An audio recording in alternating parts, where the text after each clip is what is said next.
considerar que habíamos quedado en que a nivel de la dorsal de la médula espinal se produce la verdadera integración desde el punto de vista de la información proveniente de distintas fuentes. Considerar que a nivel de la dorsal existen terminaciones centrales de neuronas sensitivas primarias, neuronas intrínsecas, ¿cierto? Y un conjunto de terminaciones axónicas descendentes. Por lo tanto, desde el punto de vista de lo que implica la inhibición de la percepción del dolor, ¿cierto? Podríamos decir que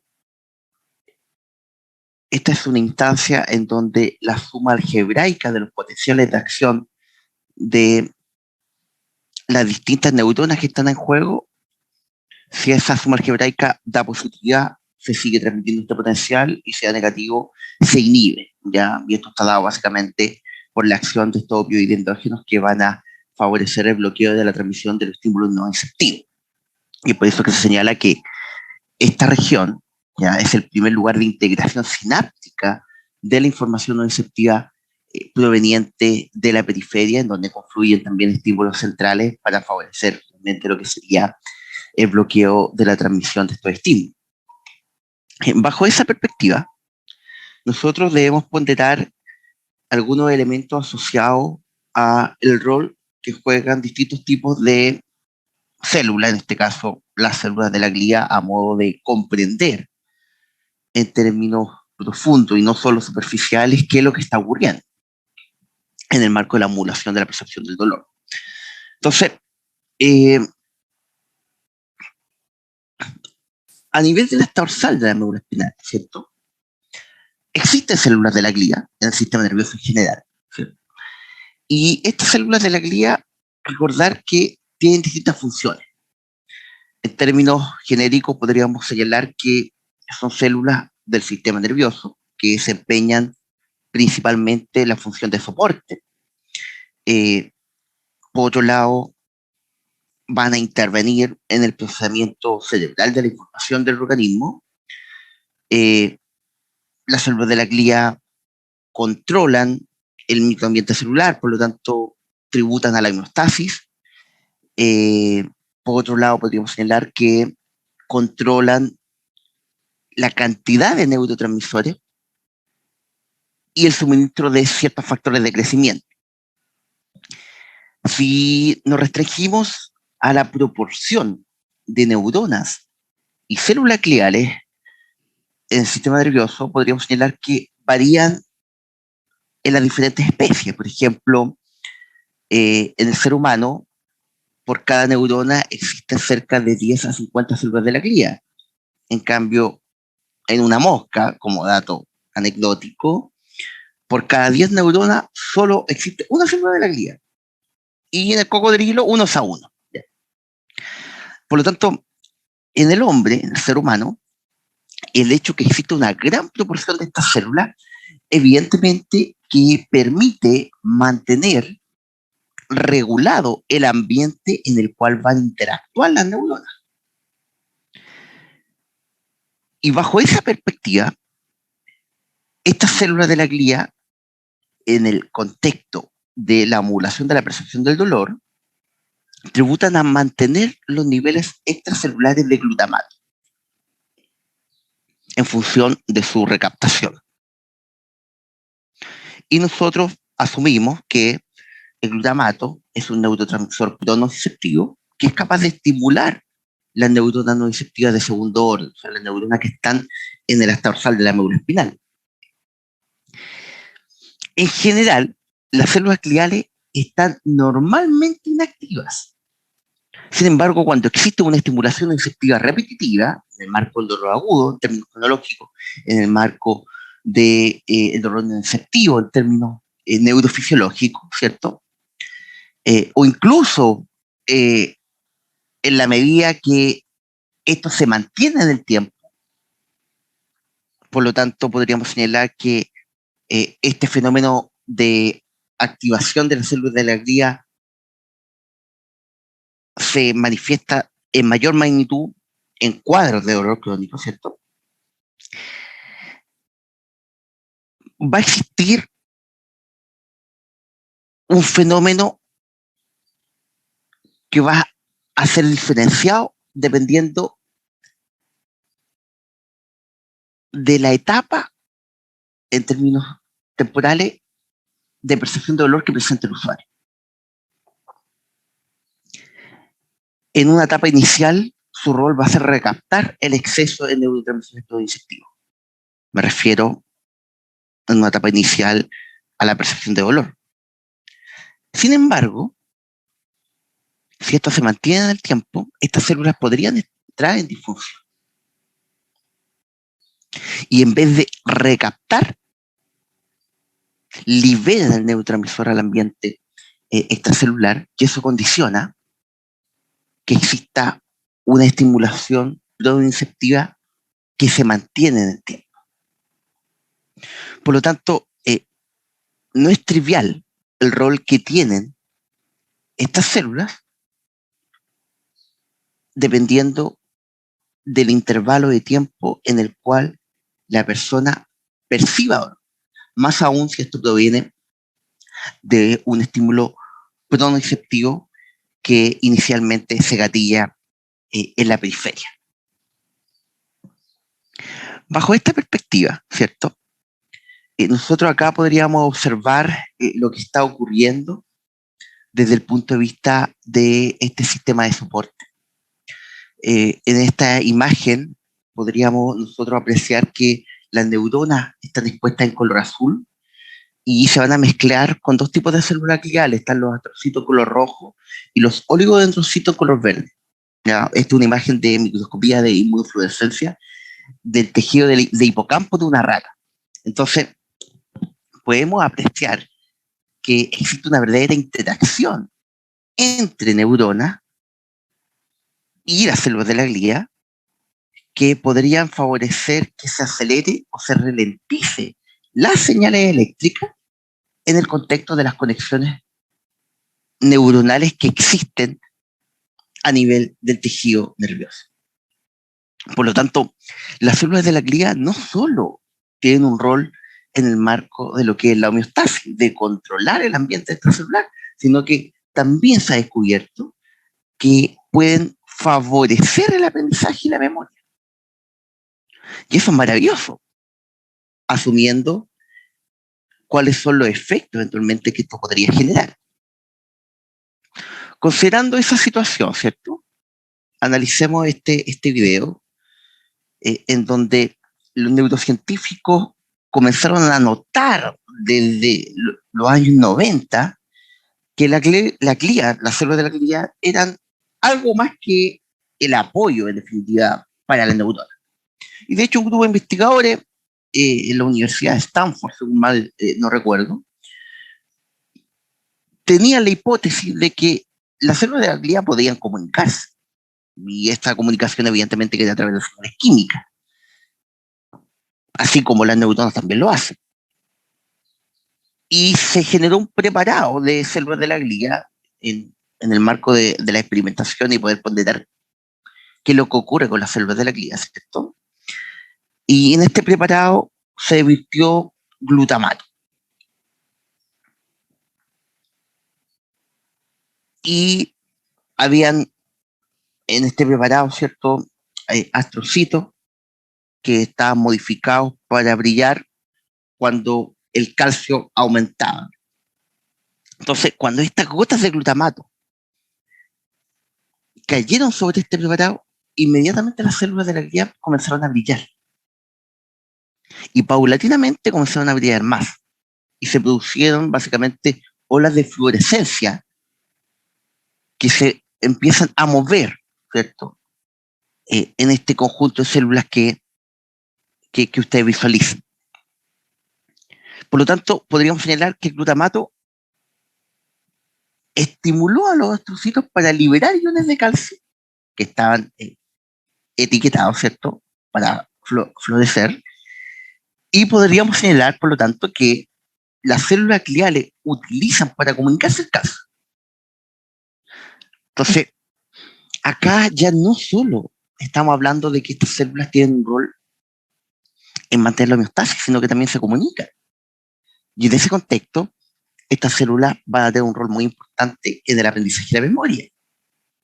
Y bajo esa perspectiva, podríamos señalar que en cuadros de dolor crónico o en otras condiciones de salud, estas células podrían influenciar lo que ocurre entre las neuronas en función de potenciar o disminuir el rol que puede tener un estímulo.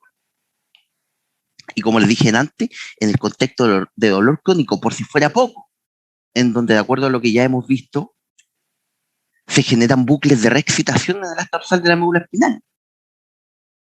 Se generan cambios plásticos en el asta dorsal de la médula espinal.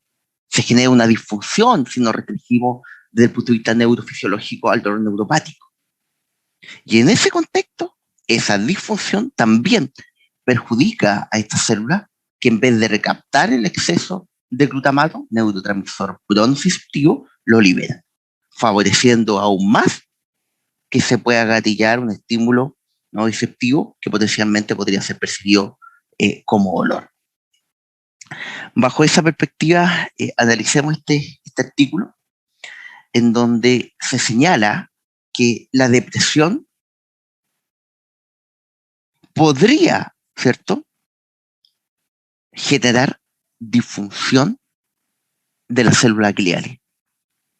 Imagínense, una persona con dolor crónico que por defecto se va a ver alterado su sistema en términos de lo que nosotros conocemos como plasticidad neuronal, ¿cierto? Y por otro lado, una disfunción de las vías que están en juego. La depresión también podría condicionar que estas células entren en disfunción. Por lo tanto, aumenta la probabilidad que se perpetúe en el tiempo la percepción del dolor debido a una disfunción del sistema nervioso central en donde el tejido de la periferia podría estar reparado, pero debido a esta estimulación nociceptiva repetitiva generó bucles de reexcitación que se potencia en función del dolor crónico, que se potencia en función de un cuadro depresivo que podría estar presentando una persona. O sea, esto se lo explico netamente para comprender lo que está experimentando una persona con dolor crónico y si sobre eso le añadimos que está presentando un cuadro mental asociado a depresión. O sea, su sistema está hipervigilante, su sistema está en alerta y la probabilidad de percibir dolor aumenta de sobremanera. Por lo tanto, las estrategias de intervención que nosotros debemos aplicar deben ser multisistémicas, deben ser desde distintos planos del conocimiento, tanto sensoriales, cognitivas como emocionales, con el objetivo de que se liberen opioides endógenos que van a bloquear la transmisión de los estímulos nociceptivos en este primer lugar, ¿cierto?, de lo que estaría siendo la integración de los estímulos, tanto pronociceptivos como bloqueadores de esta información. Dicho eso, y espero haberlos persuadido sobre las complejidades que genera este dolor crónico y la depresión como estado, ¿cierto?, en el marco de la disfunción de la transmisión de los estímulos nociceptivos, vamos a hacer una síntesis respecto a estos elementos. En el marco del dolor agudo, que en términos temporales nosotros lo clasificamos en un intervalo de tiempo entre 0 y 3 meses, ¿cierto?, o menor a 3 meses en rigor, se produce una respuesta que podríamos decir breve de nociceptores con fibra delta o C. Recuerden que la fibra delta presenta mielina, una mayor velocidad de conducción, son responsables de la primera percepción de dolor, y la C no presenta mielina, segundo dolor, ¿cierto? Por lo tanto, en el contexto de este dolor agudo,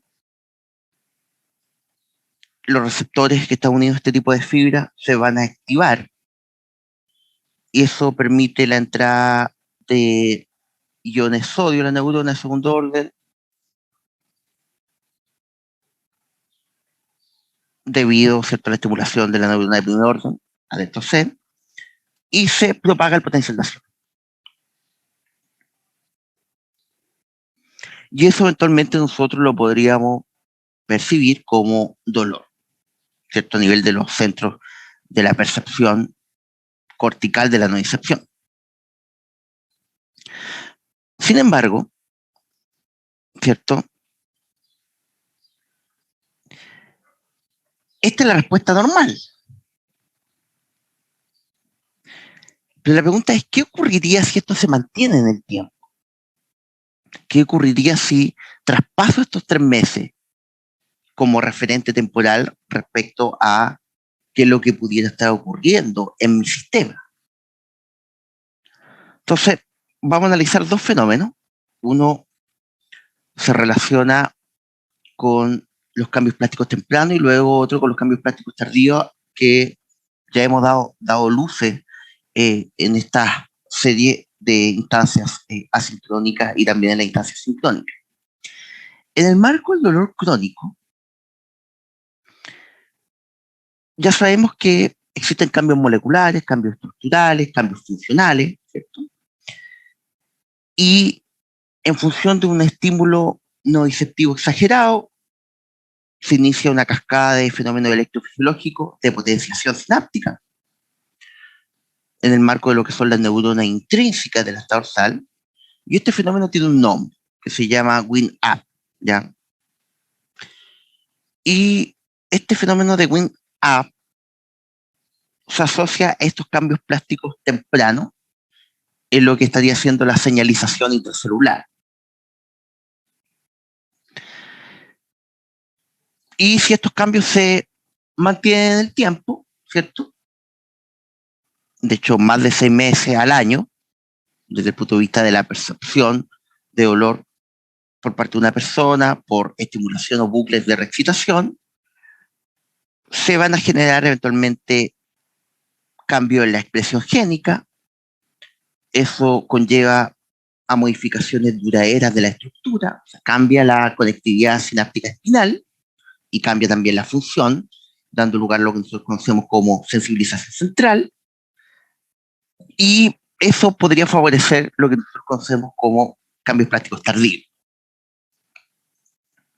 Dicho eso, si nosotros intentamos ponderar a qué nos referimos con esta plasticidad y estos cambios plásticos, acá, por ejemplo, tenemos un video en donde se logra visualizar, evidentemente que está acelerado, los cambios en la conectividad neuronal.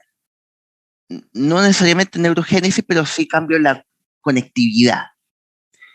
Y eso es lo que ocurre en personas con dolor crónico. Entonces, lo que les explicaba en algún momento, que neuronas aferentes primarias que llevan información de tacto, que antes no contactaban necesariamente con neuronas de segundo orden que se encuentran en las dorsales de la médula espinal, encargadas de recepcionar esta información de tacto suave o inocuo, empiezan a enviar colaterales hacia láminas de las dorsales de la médula espinal que se encargan de llevar información no nociceptiva. Por lo tanto, un estímulo inocuo podría ser percibido como dolor, en lo que nosotros conocemos en el marco de los estados dolorosos normales como alodinia. Y si esto ocurre en términos estructurales, imagínense lo que podría ocurrir en términos funcionales. Y es ahí en donde, con el objetivo de poder ponderar la magnitud de estos cambios, se han logrado establecer ciertas explicaciones, ¿cierto? Para poder ponderar todos estos fenómenos. Y dentro de esas explicaciones, este sujeto, Lord Mendel, que hizo un análisis puntualmente a nivel de la lámina 5, logró identificar el siguiente fenómeno, que no lo voy a explicar con detención, porque ya lo he hecho en una instancia anterior, particularmente la instancia sincrónica de la semana número 3, en donde acá lo que se manifiesta básicamente son estos fenómenos de potenciación sináptica, este fenómeno de win-up, este fenómeno de bucles de reexcitación en donde en términos sencillos, ¿cierto? Lo que puedo comentar en función de esta imagen es que tras estimulación nociceptiva repetitiva, el ambiente intercelular de la neurona de segundo orden se hace más positivo y receptores que no estaban abiertos inicialmente en el marco del dolor agudo, como por ejemplo en MDA, se abren en el contexto del dolor crónico y dejan entrar iones que van a potenciar la transmisión del estímulo nociceptivo porque van a fosforilar al receptor desde adentro, por lo tanto ya no requiere un estímulo en la periferia para que este receptor AMPA que deja entrar sodio eventualmente se abra. Van a favorecer que se trasloquen más receptores a la membrana, por lo tanto, si antes tenía uno y ahora tengo dos, evidentemente que aumenta la probabilidad de gatillar un estímulo pronociceptivo en estas neuronas de la dorsal de la médula espinal, y por si fuera poco, se generan bucles de reexcitación que involucran la liberación de sustancias que tienen un rol retrógrado. ¿Qué implica que tengan un rol retrógrado? Básicamente, sustancias que están en la neurona de segundo orden van a desplazarse hacia la neurona de primer orden, van a favorecer eventualmente la entrada de calcio, por consiguiente la liberación de glutamato, generando este bucle de reexcitación, ¿cierto? Y por lo tanto, eso va a favorecer que este estímulo se siga perpetuando en el tiempo. Esto es lo que nosotros conocemos como disfunción, básicamente. Receptores que antes estaban cerrados ahora están abiertos, y eso gatilla una cascada de reacciones químicas que le entregan energía a receptores desde adentro de la neurona, por lo tanto ya no requiere un estímulo en la periferia para gatillar un potencial de acción pronociceptivo, sino que ya esto está instalado en el tarsal de la médula. Y esa es la complejidad de intervenir en un usuario con dolor crónico, que en definitiva, al generarse estos bucles de reexcitación, independiente del que el tejido esté reparado, el usuario muchas veces no entiende por qué le duele. O eventualmente, si nosotros no entendemos desde el punto de vista de explicarle al usuario por qué le duele, no vamos a poder generar estrategias terapéuticas adecuadas, o por otro lado no vamos a poder persuadir al usuario de lo que le está ocurriendo y por lo tanto de la importancia que tiene que tenga una gran adherencia al tratamiento. Y este es el conflicto. Por eso que es importante entender lo que ocurre. Esto no es trivial. Esto que le estoy explicando no es antojadizo, sino que más bien se relaciona con que ustedes realmente comprendan cuál es la magnitud de los cambios que se podrían perpetuar en función del dolor crónico. Tenemos una bajada celular, ¿cierto? Luego vamos a ir viendo una bajada sistémica para entender cuáles son las intervenciones que tienen mayor evidencia en este plano. Dicho eso, y una de las grandes interrogantes que ha acompañado durante los últimos 15 años mi estudio sobre el dolor es por qué cuando yo me enfrento a un usuario que presenta dolor crónico, que lleva, por ejemplo, un año con percepción de dolor, en donde los tejidos en la periferia que inicialmente originaron la percepción de dolor ya repararon, pero eso ocasiona estos cambios plásticos que ya he reiterado de forma sistemática a nivel del sistema nervioso central, particularmente en la médula espinal, en donde hay una disfunción, evidentemente, incluso pueden haber cambios estructurales. Entonces, la pregunta es, ¿cómo es posible que yo genere una intervención? Y en función de esa intervención, en una persona con dolor crónico, puede incluso, en el marco de una o dos sesiones, que la percepción de dolor de este usuario disminuya. ¿Cómo es posible esto? Y aquí hay una de las explicaciones. La vida media de los canales iónicos es de 48 horas. O sea, la vida media de los canales AMPA, por ejemplo, es de 48 horas. Cada 48 horas se renueva.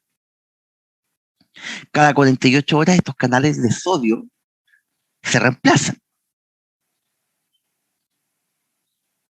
Evidentemente que eso tiene una premisa genética.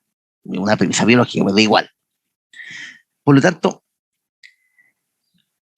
la cantidad y frecuencia de los distintos tipos de canales iónicos, es fiel reflejo de lo que el cerebro o nuestro sistema nervioso cree que es lo mejor para sobrevivir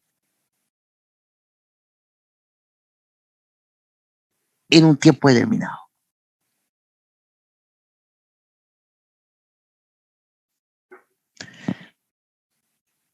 Bajo esa perspectiva, algunas consideraciones. Los nervios que tienen mielina tienen una barrera natural a la inserción de los canales iónicos. Y está bien documentado que los canales iónicos se manifiestan en términos de aumento de su concentración en áreas donde hay menos mielina. Bajo esa perspectiva, y en el marco de nuestras intervenciones, considerando que estos receptores se renuevan o se reemplazan cada 48 horas, pueden existir ventanas temporales en las cuales yo voy a generar una intervención, y si eso coincide con que existe un gran cambio o reemplazo de canales iónicos pronoexceptivos como AMPA, y yo genero una intervención que es tan efectiva que favorece la liberación de opioides endógenos, es posible que se bloquee temporalmente la transmisión de los estímulos no receptivos. Y esa es la razón por la cual, pese a que una persona presenta dolor crónico, donde hay cambios incluso estructurales y cambios funcionales, si yo logro generar una intervención que coincide, esto hay un componente de azar evidentemente, con que existió un gran intercambio de estos receptores proinceptivos, y si yo genero esta intervención que es bastante efectiva y que libera estos bioendógenos, voy a bloquear la transmisión de estos estímulos no receptivos y temporalmente voy a disminuir la percepción de dolor. Debido a que estos nuevos receptores no necesariamente van a estar sensibilizados, pero en la medida que transcurre el tiempo, evidentemente que se van sensibilizando en función de lo que está ocurriendo en el ambiente, tanto intra como extracelular. Pero si yo logro generar esta intervención justo cuando existió un mayor recambio de estos receptores, voy a lograr temporalmente, y esta temporalidad va a estar acotada, de bloquear la transmisión de los estímulos no receptivos. Y por lo tanto, si mis intervenciones yo las mantengo en el tiempo, estamos hablando de que una persona con dolor crónico, uno debiera generar intervenciones directas, así como indirectas, asociadas a la educación del usuario, a que se involucre la familia, a que el contexto se modifique, a que muchas veces también se generen cambios conductuales, ¿cierto? Si yo estos cambios los perpetúo, constantemente voy a estar favoreciendo que se liberen estos bioendógenos que van a bloquear la transmisión de los estímulos inactivos, y voy a lograr que se reviertan parcial y eventualmente totalmente estas modificaciones funcionales y estructurales que gatillaron este dolor crónico. Pero ¿qué ocurre muchas veces? Esto es una conducta bastante humana, que el usuario se comienza a sentir bien, nosotros logramos generar una intervención que bloquee la transmisión de los estímulos inactivos debido a que estos canales se recambiaron en gran cantidad, ¿cierto? El usuario se siente mejor, piensa que ya se recuperó, deja de asistir a su terapia y eventualmente no sigue las instrucciones que uno como profesional le indicó, y vuelve nuevamente a la percepción del dolor. Porque el sistema evidentemente que está sensibilizado, y si estos cambios no se mantienen en el tiempo, no voy a lograr una reversión de esta función anómala y de esta estructura anómala eventualmente. ¿Ya? Por lo tanto, lo que los quiero persuadir es que existen ventanas terapéuticas. No existe certeza de cuándo, pero muchas veces se indican sesiones, dependiendo del contexto, 2 o 3 veces por semana, y coincide con esta ventana de 48 horas. Por lo tanto, aquí tenemos una razón desde el punto de vista del dolor que justifica, y desde el punto de vista fisiológico, que las sesiones sean 2 o 3 veces por semana. Porque si cada 48 horas se recambian estos receptores, puede coincidir que en una de esas intervenciones existe un gran recambio previamente, ¿cierto?, a la intervención, y yo logre eventualmente bloquear de manera efectiva estos receptores en función de la intervención que gatilló la liberación de opioides que van a bloquear la transmisión del estímulo no receptivo. Por lo tanto, considerar estos elementos, ¿ya? Dicho eso, les dejo un interrogante desde el punto de vista de el calor y el frío, algo bastante concreto. Si yo presento una lesión de una estructura ligamentosa, da lo mismo cual, en este caso en particular es un ligamento, el ligamento cruzado anterior, ya un ejemplo bien concreto para que se entienda básicamente este es el concepto que quiero transmitir a continuación, ya. Pero esto es extrapolable a distintos contextos, pero puntualmente lo explico acá porque quizás va a ser más fácil o más intuitivo entenderlo. Eh, Insisto, una persona con lesión de este ligamento transcurre una semana y media en donde usted decide que se mueva esta persona y usted decide subirla a un treadmill eventualmente para que camine. ¿Por qué se genera una intervención precoz de que a la semana y media comience a desplazarse? Porque ustedes saben cuáles son los efectos de la inmovilización. Si yo no me muevo, ¿cierto? Lo que va a ocurrir es que no le entrego el input a las células que conforman la matriz de cada uno de nuestros tejidos para que sintetice los productos de esa matriz. Vimos el ejemplo del cartílago, en donde se sintetiza colágeno perolicano en función del estímulo mecánico que estimula el condrocito, por ejemplo. Y eso ocurre en los distintos tejidos, ya con distintas células, evidentemente. Entonces, ese es el fundamento por el cual yo podría generar una intervención precoz. Favorecer que se mantenga la calidad del tejido, por ejemplo. Y prevenir que ocurran cambios neuromotores que van a condicionar finalmente cómo yo me muevo. Entonces la pregunta es, si yo quiero que esta persona camine en un treadmill para prevenir los efectos de la inmovilización, para mantener la calidad del tejido, y previo a subirlo al treadmill, el usuario expresa que presenta dolor en la escala visual análoga de 5, 4, 5, y a usted le preguntan, previo a que se suba al treadmill, en función de la magnitud del dolor y en función de lo que va a ocurrir cuando la persona camine, considerando la intervención quirúrgica, que es la reconstrucción de este ligamento anterior. Previo a que esta persona, insisto, suba al treadmill, usted le va a colocar calor o frío. ¿Y por qué? Insisto, podría ser cualquier otra región del cuerpo, pero me focalizo en este ejemplo para que usted logre comprender lo que está ocurriendo, básicamente, ¿ya? Y es bastante transversal desde el punto de vista de comprender que esto puede ser extrapolado a cualquier otra región del cuerpo. Entonces les dejo esa inquietud. ¿Va a colocar calor o frío antes de subirlo al tren? ¿En qué zona y por qué? La respuesta va enfocada desde el punto de vista del control del movimiento, desde la percepción del dolor, ¿ya? Dicho eso,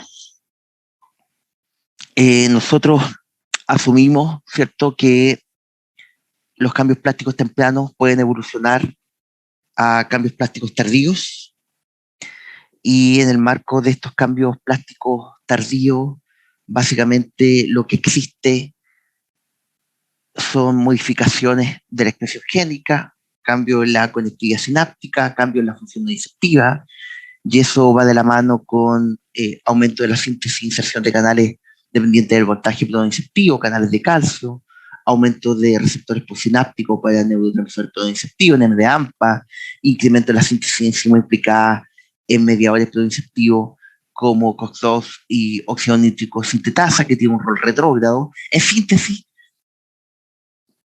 la maquinaria metabólica, estructural y funcional que se encarga de transmitir estos estímulos no disruptivos se potencia. Y esto ocurre, estos cambios plásticos tardíos ocurren desde los 6 meses en adelante. Y en algún momento les comenté que uno de los cambios plásticos tardíos que se podría expresar y que es bastante nefasto para nuestro usuario es el hecho que en términos genéticos se comiencen a sintetizar menor cantidad de receptores susceptibles a ser estimulados por opioides endógenos. ¿Qué impacto tiene esto? Si yo no tengo receptores susceptibles de ser estimulados por opioides endógenos, producto de este cambio plástico tardío nefasto, quiere decir que yo haga lo que haga como usuario, en términos cognitivos, emocionales o sensoriales, y si eso genera liberación de opioides endógenos, ese opioide no va a tener con qué receptor unirse, por lo tanto no se va a bloquear la transmisión del estímulo iniciativo. ¿Y eso qué me genera finalmente?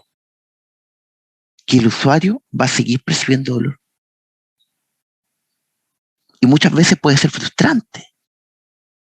Pero ¿cuál es el problema?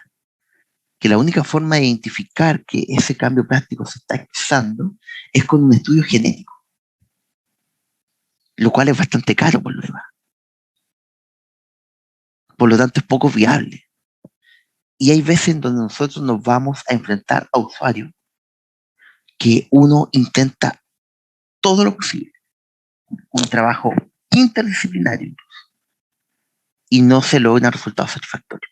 Y podría ocurrir que en ese usuario se presente este cambio plástico nefasto que involucra una menor síntesis de receptores susceptibles a ser estimulados por opioides endógenos, lo cual es lamentable. La única forma de identificarlo es a través de estudios genéticos. Y muchas veces ese usuario va a presentar consultas a distintos profesionales de la salud sin lograr que se solucione su percepción de dolor. Y evidentemente que esa situación es terrible, es lamentable, incluso puede ser hasta frustrante, no solo para el usuario, sino que también para el profesional que está procediendo con la atención. Dicho eso, y en la medida que nosotros seguimos avanzando, ¿cierto?, en la transmisión de estos estímulos, considerar que no existen las vías del dolor, ya lo habíamos comentado, sino que existen las vías de la nocicepción, porque el dolor es una experiencia, es una reconstrucción cognitiva, es una percepción que se modula en los centros corticales. Por lo tanto, mientras la información se transporta hacia ese lugar, solamente es nocicepción. Y por eso que hablamos de vías de la nocicepción, que sería el componente sensorial del dolor. Bajo esa lógica, nosotros tenemos distintos haces. Por ejemplo, está el haz espinotalámico, que es la vía nociceptiva ascendente más destacada de la médula espinal. Comprende axones de neuronas nociceptivas específicas, de gamma dinámica ancha, de la mina 1, 5 y 7. Estos axones se proyectan al lado contralateral de la médula espinal, ascienden a la sustancia blanca anterior externa, terminan en el tálamo, y evidentemente que desde el punto de vista experimental la estimulación eléctrica de este haz espinotalámico podría favorecer que yo perciba dolor. Y si yo genero, más que yo, si se genera una lesión de este haz, conocida mediante una intervención denominada como cordotomía anteroexterna, que era una de las formas a partir de las cuales el modelo biomédico asociado a este modelo cartesiano considera prudente para disminuir la percepción de dolor, ¿cierto? Eh, Evidentemente que podría generarse una inducción en términos de reducir la sensibilidad dolorosa en el lado opuesto al de la lesión tisular, pero hay haces que no decusan, sino que van por el mismo de mi cuerpo, por lo tanto, muchas veces esas intervenciones no son satisfactorias. Eh, y un ejemplo de eso es el haz espinoreticular, en donde, en contraste con el haz espinotalámico, muchos de sus axones no van a cruzar la línea media. Por otro lado está el haz espinomesencefálico, que básicamente podríamos señalar que los axones que comprenden este haz son de neuronas de la lámina 1 y 5. Podríamos señalar en términos de su recorrido que se proyectan al cuadrante externo de la médula espinal, llegan a la formación reticular mesencéfalo, sustancia gris que rodea el acueducto, por la vía de la haz espinobraquial se proyectan los núcleos parabraquiales y en función de estos núcleos, esta información se proyecta al núcleo amigdalino. Y este es su componente principal del sistema límbico, o sea, del sistema nervioso implicado en las emociones. Y es por eso que se piensa que el haz espinomesencefálico contribuye al componente afectivo del dolor. Y hay otros haces como el cervicotalámico y el espinohipotalámico, que puntualmente este último, ¿cierto?, se dirige directamente a los centros de control autónomo supraespinal, y se piensa que en función de la activación de este haz se van a activar respuestas neuroendocrinas y cardiovasculares complejas propias de un usuario, ¿cierto?, que perciba este síntoma. Y es ahí donde uno asume que una persona con dolor crónico, en función de el tiempo que ha transcurrido desde que comenzaron los síntomas, podría tener aumentada la frecuencia cardíaca. Por lo tanto, ante una situación de estrés o si usted prescribe ejercicio, su tolerancia al esfuerzo va a estar disminuida porque ya tiene un basal de aumento de la frecuencia cardíaca ocasionada por estos cambios cardiovasculares que son propios de una persona que percibe dolor, ¿ya? Y estas respuestas que se están eventualmente gatillando. Lo interesante de todo esto es que en la medida que esta información asciende, podríamos señalar que esta información llega al tálamo, ¿ya?, y a distintas regiones del tálamo. Por lo tanto, nosotros podríamos señalar que el tálamo es un centro de relevo de la información nociceptiva. Y a partir de este centro de relevo de la información nociceptiva, que es el tálamo, se deriva esta información nociceptiva a distintas regiones de la corteza, que es lo que se expresa en esta imagen. Hasta hace poco, la mayor parte de la investigación sobre el procesamiento del dolor se centraba efectivamente en el tálamo como centro de relevo. Sin embargo, ya sabemos que el dolor es una percepción compleja, que está influenciada por la experiencia, que está influenciada por el contexto dentro del cual se va a producir este estímulo nocivo, y bajo esa perspectiva, las neuronas de varias regiones de la corteza van a responder de forma selectiva a las señales nocivas. Algunas de estas neuronas están localizadas en la corteza somatosensitiva, tienen campos receptivos pequeños, y uno podría decir que no contribuyen al dolor difuso, que es característico de muchos cuadros clínicos dolorosos, pero sí al dolor mucho más concreto desde el punto de vista de individualizar dónde percibo dolor, ¿ya? Y de hecho, los estudios en los seres humanos con tomografía de emisión de positrones indican que existen otras regiones de la corteza que están involucradas en la transmisión del estímulo nociceptivo, como son la circunvolución del cuerpo calloso y la corteza adisular. De hecho, la circunvolución del cuerpo calloso, por ejemplo, podríamos señalar que forma parte del sistema límbico y se asocia a que está implicado en el procesamiento del componente emocional del dolor. Por otro lado, la corteza insular, por ejemplo, recibe proyecciones directas de ciertos núcleos talámicos y por lo tanto va a estar relacionada con el procesamiento de información sobre el estado interno del cuerpo y van a contribuir al componente autónomo de la respuesta dolorosa total. Y de hecho, existen usuarios que presentan lesiones de la corteza insular y se genera un síndrome que se denomina asimbolia para el dolor. Y de hecho este tipo de usuarios van a percibir los estímulos nocivos efectivamente como dolorosos y distinguen entre dolor agudo y sordo, pero no van a desplegar respuestas emocionales apropiadas al dolor. Y es por eso que se piensa que la corteza insular integra los componentes sensitivos, afectivos y cognitivos, lo cual es necesario para una respuesta normal, ¿cierto? En función de percibir un estímulo nocivo. Y aquí viene algo que es maravilloso, ¿cierto? Que se conoce como la neuromatrix para el dolor, que esto fue propuesto por primera vez por Melzack eh, como un mecanismo para explicar el dolor de fantasma. Y Melzack propuso que el dolor está mediado por una red de neuronas, lo que se conoce como la neuromatrix, ¿cierto? Y esta red de neuronas responde a la estimulación sensorial en función de los estímulos que estén gatillando eventualmente la propagación de un potencial de acción nociceptivo. Pero aquí viene lo interesante.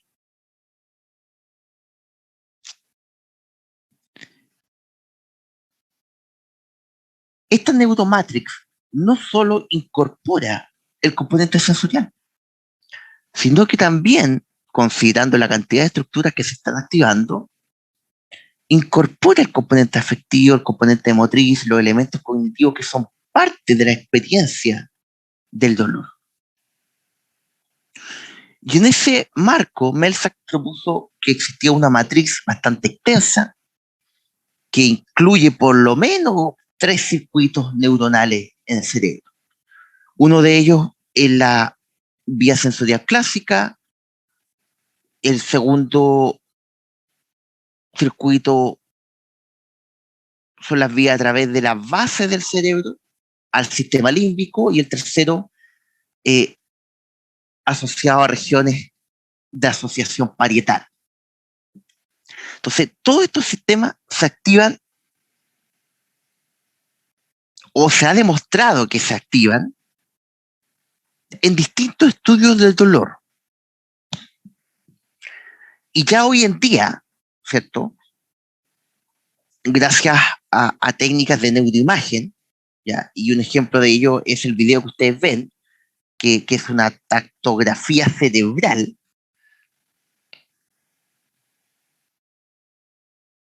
en donde podemos ponderar que más que zonas aisladas de activación ante un estímulo receptivo, es una red de estructuras que se activan de forma sincrónica y asincrónica para dar lugar a la experiencia dolorosa.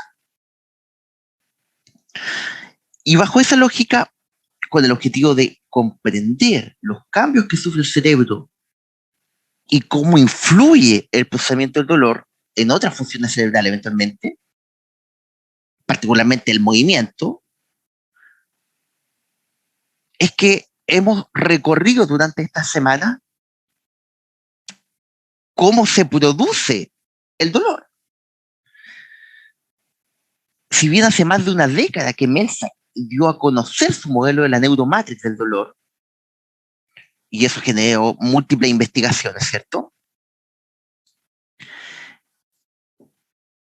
Ya se asume que el dolor no es algo plano, no es algo unidimensional, estímulo dependiente, sino que más bien es algo multidimensional, de mayor complejidad, donde la cognición, los estados psicoemocionales, el contexto, van a cumplir roles relevantes y por lo tanto deberían ser abordados durante la terapia de personas que presenten este síntoma.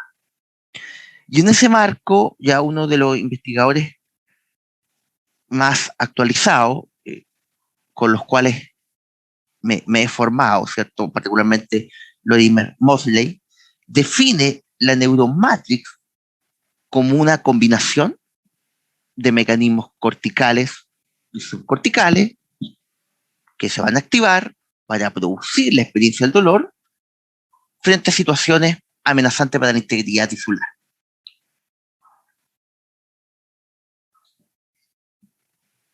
Considerando esto, ¿cierto?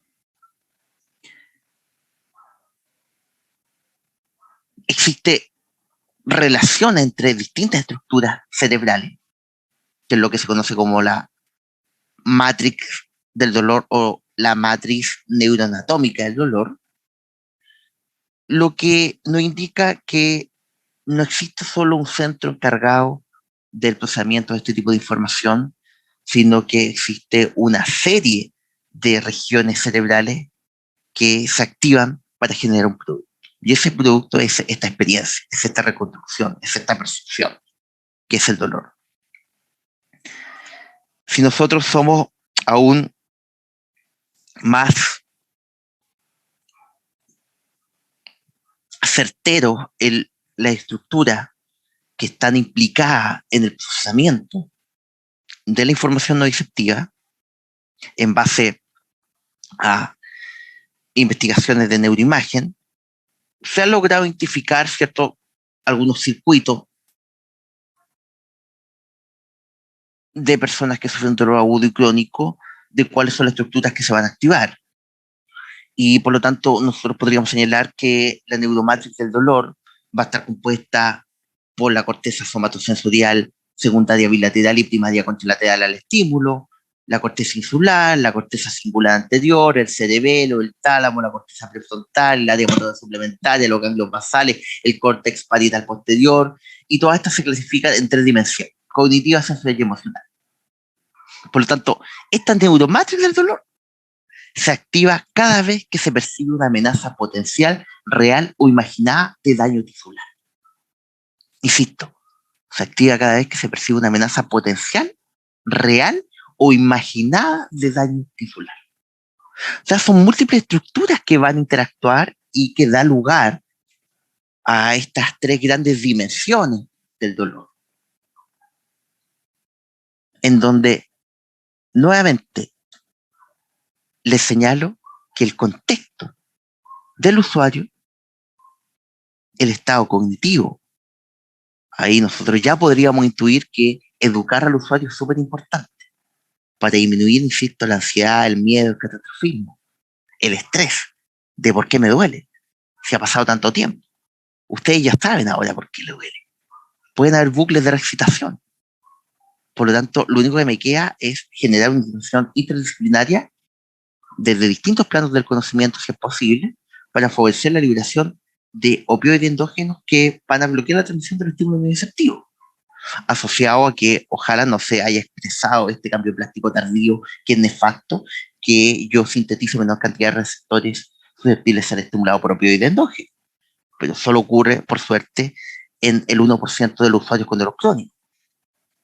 Pero en función de las distintas estructuras que se están activando, evidentemente que mi intervención debe ser bastante integral, ya que ese es el gran concepto en función de todo lo que hemos visto. Miren este video, voy a colocar el audio un poquito más alto.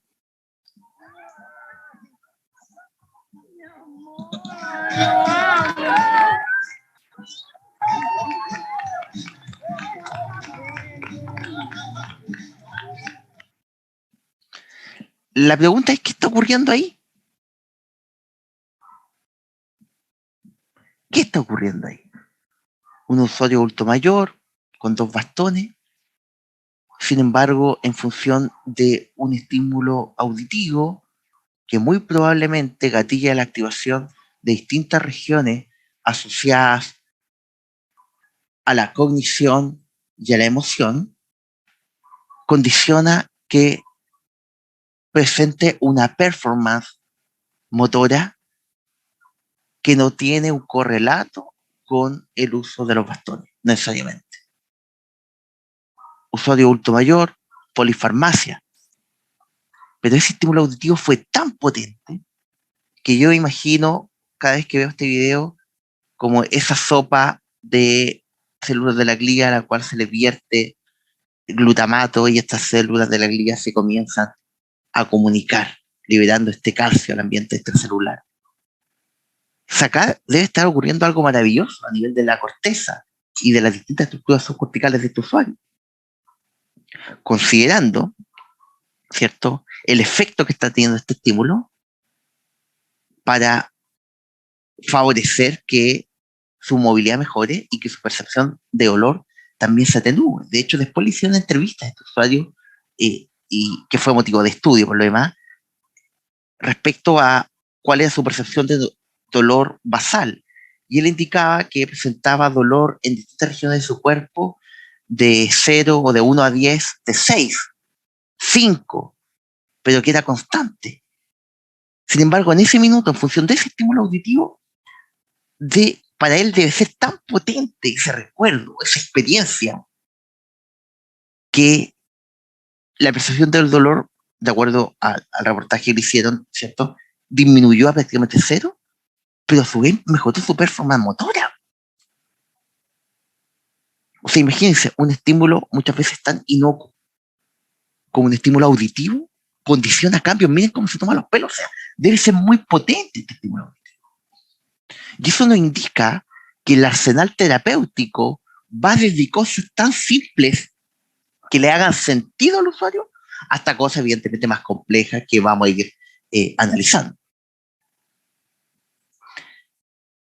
Dicho eso, ejemplifiquemos todo lo que está ocurriendo, ¿cierto?, en función de un usuario en particular. Acá tenemos un sujeto que presenta una caída en el marco del treadmill, ¿cierto? Se deja maravillar por el pelo de color rojo de la señorita.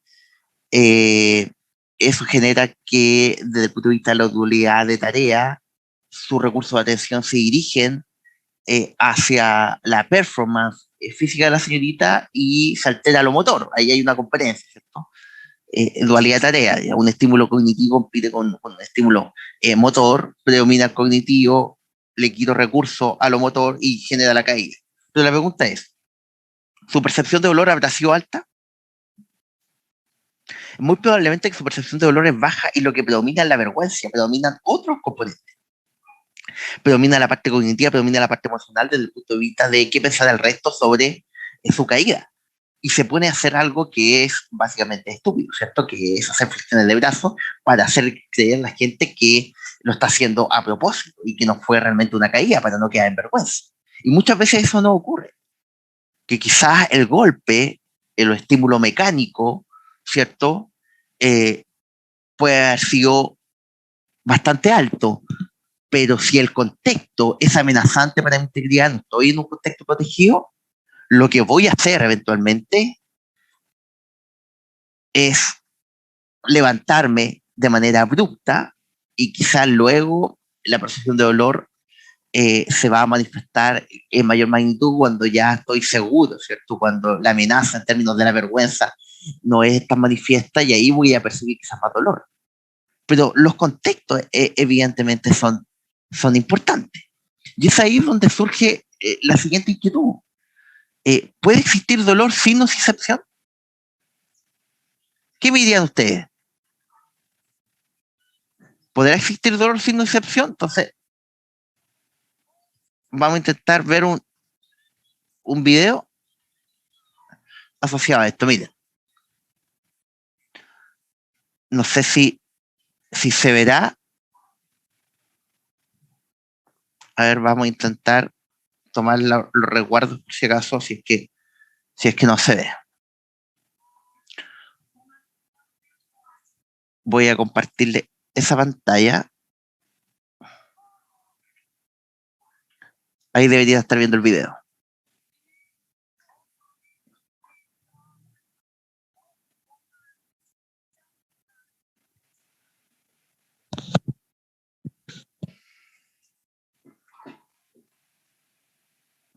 Mira, una fractura expuesta, ¿cierto? De tobillo. Ahí lo está posteando en las redes sociales. Bastante llamativa la fractura por lo demás, ¿cierto?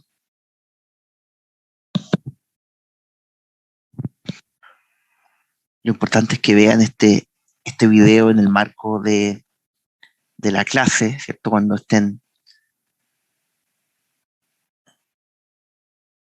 analizando esta instancia asincrónica.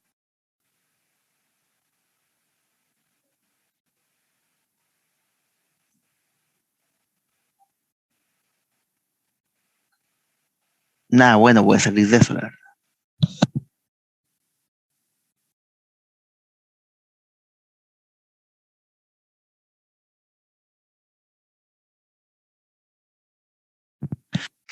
Este video es dramático.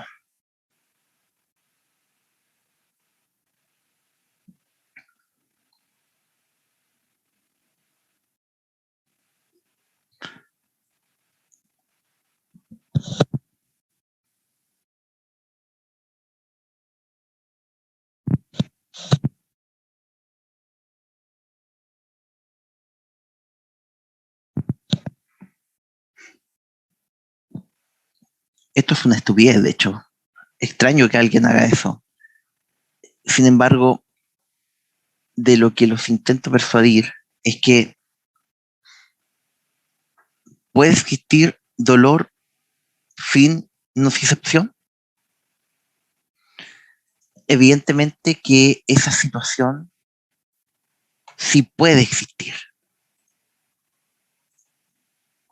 Y ese es el gran punto asociado a lo que nosotros estamos analizando.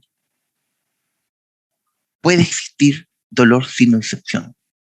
Y eso básicamente se asocia a que existe una sensibilización cognitivo-emocional asociado a lo que nosotros conocemos como empatía. Por lo tanto, la respuesta es sí. Uno se pone en el lugar de la otra persona. De hecho, cuando ustedes estén viendo ese video, distintas regiones de la neuromatrix del dolor se están activando. Quizás no necesariamente que usted perciba dolor, pero sí perciba dolor desde el punto de vista del dolor físico que usted ha experimentado a lo largo de su vida. Pero sí se está activando la neuromatrix del dolor. Y cuando la situación es demasiado amenazante para usted, incluso el estímulo visual le genera que usted no pueda seguir viendo muchas veces el video, por el impacto que le genera. Entonces, es ahí donde nosotros podríamos verbalizar que el dolor también es la respuesta a una amenaza. Bien, jóvenes, hemos terminado la cápsula de esta semana.